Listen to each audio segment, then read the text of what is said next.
Hi, my name is Millie Tomlinson and I'm a professional squash player with a highest world rank of 20. Cheeky Monkey Squash have asked me to do a question and answer on what it's like to be a professional squash player. So first question. So the schedule of a professional squash player is very varied, so you have to learn to be flexible and to adapt. But on an average training day, you train twice a day, so you'd normally do morning and an afternoon session.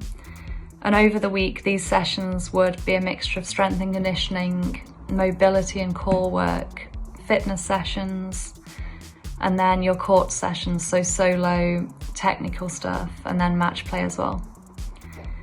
And then in the evenings, I like to play a lot of league matches. So I train twice in the day and then I drive to play for a local team in a regional league, which is normally a men's league, so you get a good match and then also you get paid a small fee for playing in the match. I loved sports as a kid, so I played every sport that I had access to. But I was also lucky enough to grow up in a village where we had a really strong squash club. So I grew up watching people like Cassie Jackman and Tanya Bailey play, which really inspired me.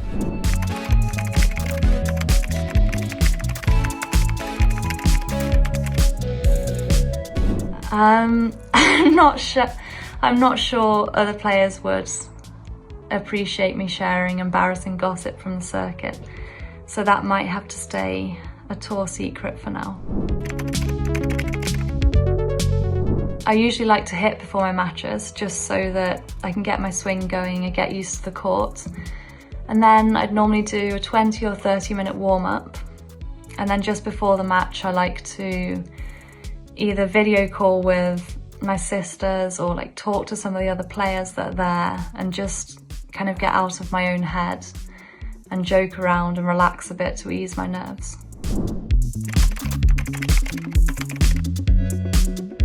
So I think to deal with pressure, control everything that you can. So have your equipment sorted, have your game plan and your plan B sorted.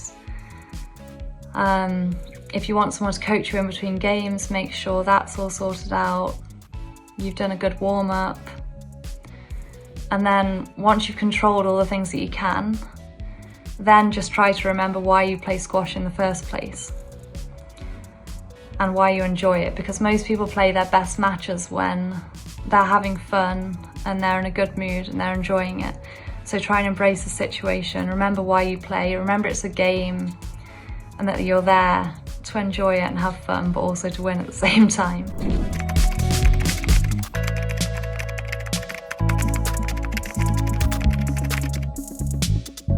So I'm probably going through one of the most challenging times of my career right now.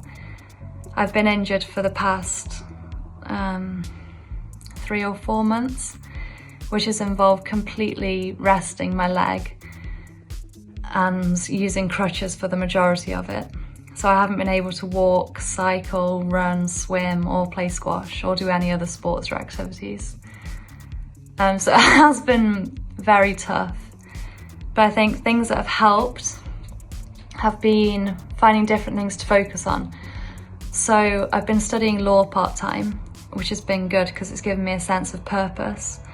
And then also when I did well in the exams, it gave me that sense of achievement that I was missing from sport.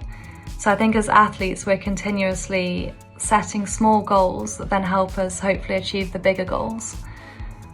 And when that's suddenly torn away from you, you feel a bit lost. So I think finding something else to focus on and give you that sense of direction was really helpful. I think also one of the nice things about an injury, if there is any nice things, is that it makes you realise how great the people around you are.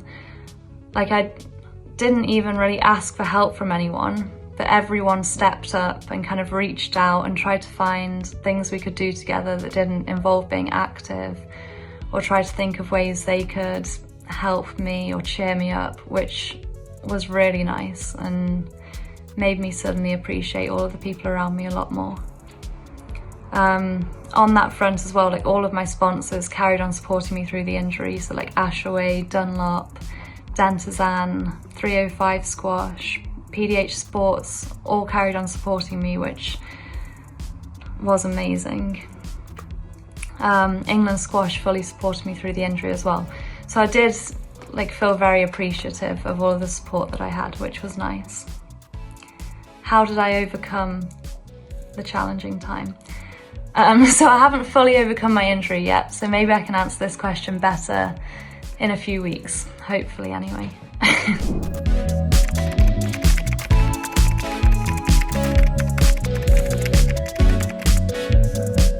Definitely go for it. I think it's such a unique opportunity. Not many people get to do their hobby as a job and travel the world doing it as well. I think it's a really amazing thing to do. So definitely go for it. It can be very rewarding and very enjoyable as well. I think don't try and do it half and half with something else. Fully commit 100% to it, and then you won't have any regrets afterwards.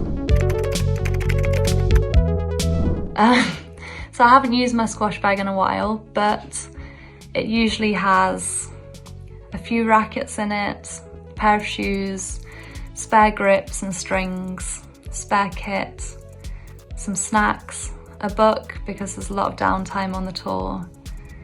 I also carry a nasal spray called First Defense when I travel, just so that I don't arrive at tournaments with a cold or feeling ill. Then I think just all the usual things, so mobile phone, laptop, chargers, adapters for all the different countries we have to visit. Squash balls, always useful. Yeah, that's probably it. So that's all the questions, but if anyone does have any more questions or is considering joining the tour, then I'd be more than happy to answer any questions. So just message me on social media and I'll try and get back to you. I hope this was helpful in some way. Thank you.